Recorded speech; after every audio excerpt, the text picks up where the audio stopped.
don't know what to do. Is this enough?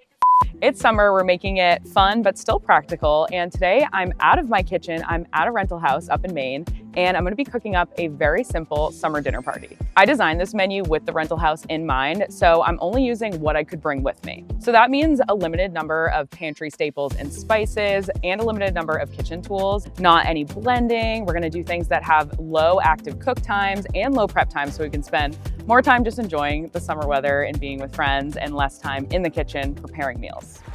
There are a few essentials that I always try to pack with me if I'm going to a rental house, vacation house, something like that, because you can't really expect that they're gonna be there. And if you're planning on cooking when you go to your rental house, you wanna have this stuff on hand. So let's go through everything. The first thing I like to bring is one really good knife, because you never really know what will be at a rental. One cutting board to ensure I have something to use for chopping, a few sheet pans or trays for easy prep, mixing bowls for both prepping and for serving, a saucepan which has many uses, and some sealable containers for leftovers and things that need time to marinate or chill. Knowing your menu ahead of time also helps, because you'll know if you need any specialty equipment that you should bring with you. Here's what I'm planning. Peach honey lemonade, which is my twist on pink lemonade.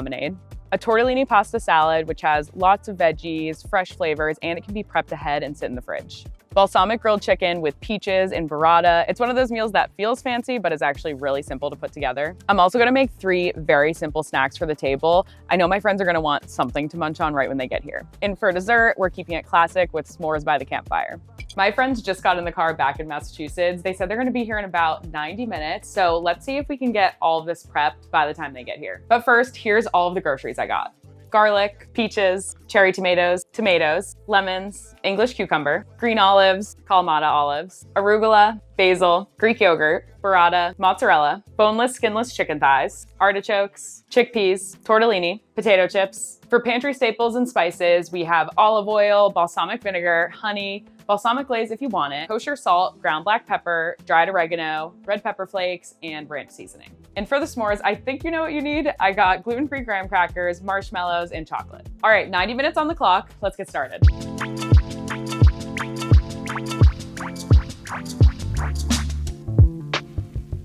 So while my friends make the drive up to our rental house, I'll be in the kitchen prepping in the most efficient order to make it all happen by the time they get here. Because when it comes to prep on a time crunch, the key really is the order in which everything gets done and cooking multiple things at the same time. We're starting off the menu with the tortellini chickpea pasta salad, because it can be made ahead of time and just gets better as it hangs out in the fridge. You can even make it the night before to make things easier. I'm using gluten-free tortellini. I'll link to the brand in the description if you're looking for a rec, but use what works best for you. This menu prioritizes fast recipes, and tortellini cooks in just a few minutes, so that's why I chose it. While it boils, we're making the dressing, which is incredibly simple. Just olive oil, balsamic vinegar, lemon juice, garlic, oregano, salt, black pepper, and red pepper flakes. You'll also see in this video, I'm using what they had in the rental house, which explains the tiny lime squeezer for my lemon juice. I love the flavor of balsamic dressing in summery dishes. It just works, and you'll see the balsamic come up again as we move through the menu, because at a rental house, who wants to bring all different types of oils and vinegars? Just olive oil and balsamic vinegar for this menu. With the dressing done and the tortellini cooking, all that's left for this pasta salad is a bit of veggie chopping. We're dicing up an English cucumber, which is one of my go-to summer ingredients because it's crunchy and refreshing, it's budget friendly, and I honestly just love them. I typically opt for English cucumbers because they're sweeter than regular cucumbers, the skin is thinner, and there are less seeds. They're also way bigger, so one yields a lot, and then there's crunchy goodness throughout the pasta salad in every bite. Next up is a pint of cherry tomatoes or grape tomatoes, which I'm using here because I keep having such a hard time finding cherry tomatoes this summer. They really are a hot commodity, and I understand why, because I've also been going through so many the past couple of months. Rest assured, this recipe will work with either, so use what you have or what you can find. We're slicing each of them in half. I know this isn't a veggie, but while we're at the cutting board, we're cutting one of the mozzarella balls into small cubes to toss in. For my dairy-free folks, feel free to just omit it. We have so many elements going into this pasta salad, it's really not essential. You can also go for feta if you prefer that. To continue with our veggies, we're quartering the artichokes, unless you already bought them pre-quartered, and chopping up half of our basil to mix in. If that felt like a lot, don't worry, that's the most chopping we'll do for this menu. Now we're ready to assemble the pasta salad with the cooked tortellini, a can of rinsed chickpeas, about half of our arugula, and all of the chopped components, plus the balsamic dressing. I love how this recipe leans on both canned goods and seasonal produce to make it affordable and delicious. Plus, it's just the perfect easy dish for summer that can just chill in the fridge. I honestly used to think I disliked pasta salad because I am a mayo hater and I hate everything with a mayo-based sauce, which I thought all pasta salads were. These kind of lightly dressed best. Oil and vinegar based pasta salads are now my absolute favorite. And don't forget, the recipes for this entire menu are in the description of the video so you can follow along. I even included the grocery list so you can easily shop and make the whole menu with me. With a big menu like this, it's important to clean as you go so you aren't stuck with the sink full of dishes at the end of the day. It's so much easier when you do just a little bit at a time.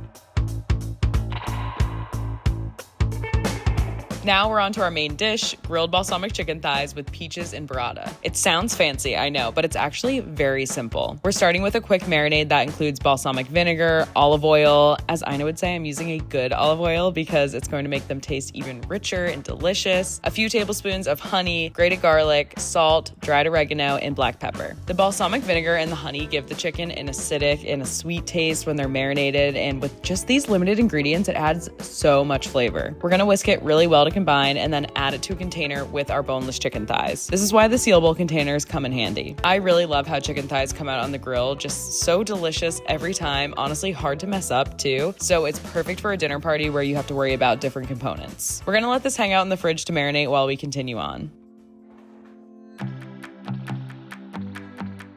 The key to being efficient with any kind of menu planning is using ingredients in multiple ways.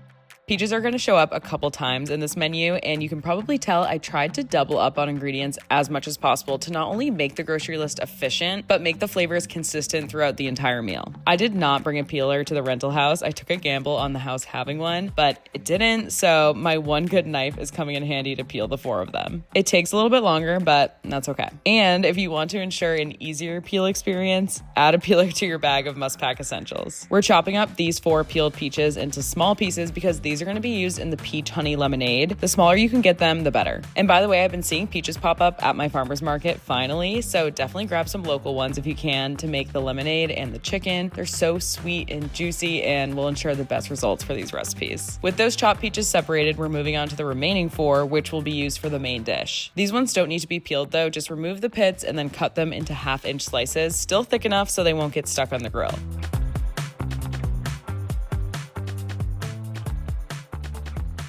The peach honey lemonade starts with the syrup that includes the 4 chopped peaches and a cup of water. We're bringing that to a boil and cooking until the liquid is reduced by about half. At that point, we're adding in 1/2 cup of honey and a pinch of salt, and then continuing to cook until no pieces remain. I used a potato masher that was at the rental house to speed up the process. Feel free to do that too. By the end, you're left with a syrup that still has some texture to it, which I enjoyed, but if you're a pulp-free person, you can also strain the mixture and then mix with 4 cups of water and the juice of 5 lemons. Again, using my tiny lime juicer, but whatever works, right? The final step is to add lots of ice to keep it chilled and then transfer the pitcher to the fridge until it's time to set the table.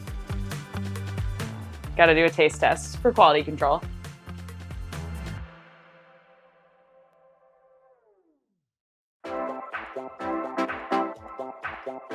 With our drink, side, and main prepped, we're moving on to 3 simple snacks that can be put together in minutes. These are recipes that require no heat and make for great light bites.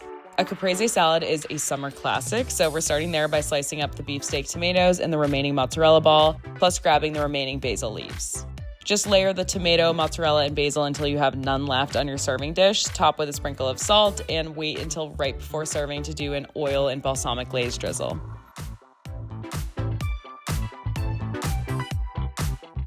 Next are marinated olives, which are Brian and I's go-to light app order whenever we see it on a restaurant menu. It's salty, oily, and savory, but I still find them very refreshing. My version consists of some good olive oil, balsamic vinegar, oregano, red pepper flakes, green olives, Kalamata olives, peeled lemon, yes, I did find the peeler, and thinly sliced garlic. Again, we're bringing in the balsamic flavor with one of the easiest snacks you can put together or even prep ahead of time. I just got an updated ETA. My friends are getting pretty close. There are just a few final pieces to put together, but I'm finishing up the snacks so they have something to eat when they get here.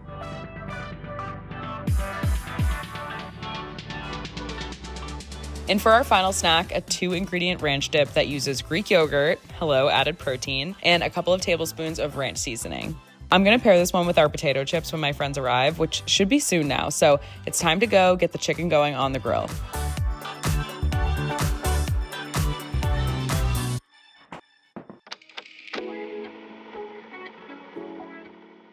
Luckily, we got perfect weather, and I love being outside grilling.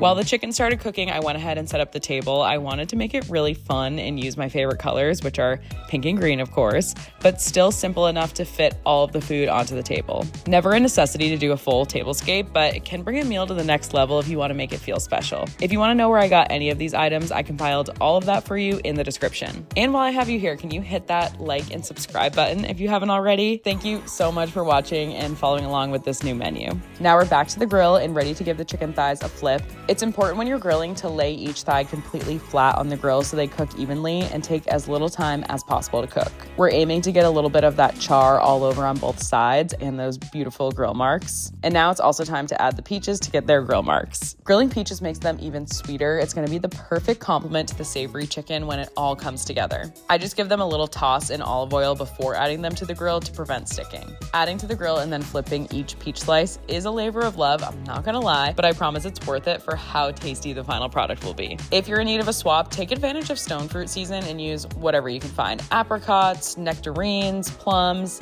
even cherries would work, but you'll just have to find another way to cook them, like roasting in the oven, because I'm not sure how cherries would work on the grill. For chicken swaps, you could go for sliced sheets of tofu or even tempeh marinated in the honey balsamic sauce and then grilled, or even toss a couple of cans of roasted chickpeas in the sauce for a quick plant-based option. And of course, you could use boneless chicken breast if you wanted to instead of thighs. No matter what, don't skip the marinade and get those sweet and savory components. Once the peaches have their beautiful grill marks, carefully remove them from the grill and then place the cooked chicken thighs on top of the remaining arugula.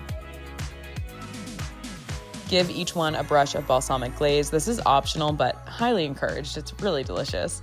And then go in with the burrata. Break it open into pieces and spread it throughout the dish to evenly distribute all that creamy goodness. Oh my gosh, it's so good. Now the entire menu is basically ready. I just have a few things that are best done right before serving for maximum freshness, and my friends are just a few minutes away from the rental house. The oil and the balsamic drizzle goes over the caprese salad, and the chips get served on a dish with the ranch dip. Not gonna lie, I got nervous there for a minute, thinking the 90-minute timeline might not be possible, but everything timed up perfectly, so I'm calling this one a win. I brought everything over to the table, started pouring drinks and serving snacks, and I got to sit down for a scrumptious, summery meal after all that time preparing. I know it was only 90 minutes, but it felt like a while.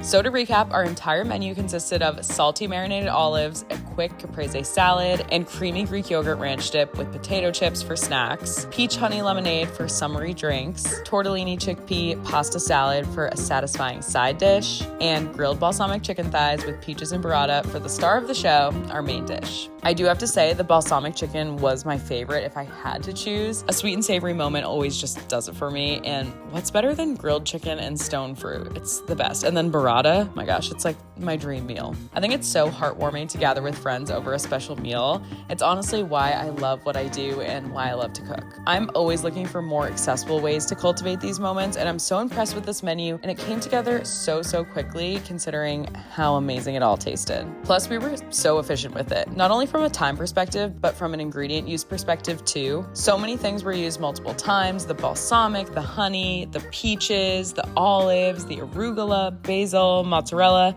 I could go on, honestly. This saves energy when shopping or packing, and of course, money on ingredients. And we love that. This entire menu with all of the recipes is in the description of the video, so head there so you can make it too. I cannot wait to hear what you think. And of course, we can't forget about the finale, the dessert course, our s'mores. After some struggles, we did get a fire started. I don't think I would make it more than one day, if that, on Survivor. We toasted up and maybe burnt some marshmallows for the s'mores. It was the perfect ending and a great way to make the dessert course super easy when on a time crunch. I love doing s'mores. I had so much fun putting together the summer dinner party menu and sharing the whole experience with you all. I can't wait to create even more menus here on YouTube, so subscribe, keep following along, and I will see you guys next time. Thanks for watching, and grab everything you need in the description. Am I in frame? How about now? Oh man. Hello, welcome back to my kitchen. We're actually gonna be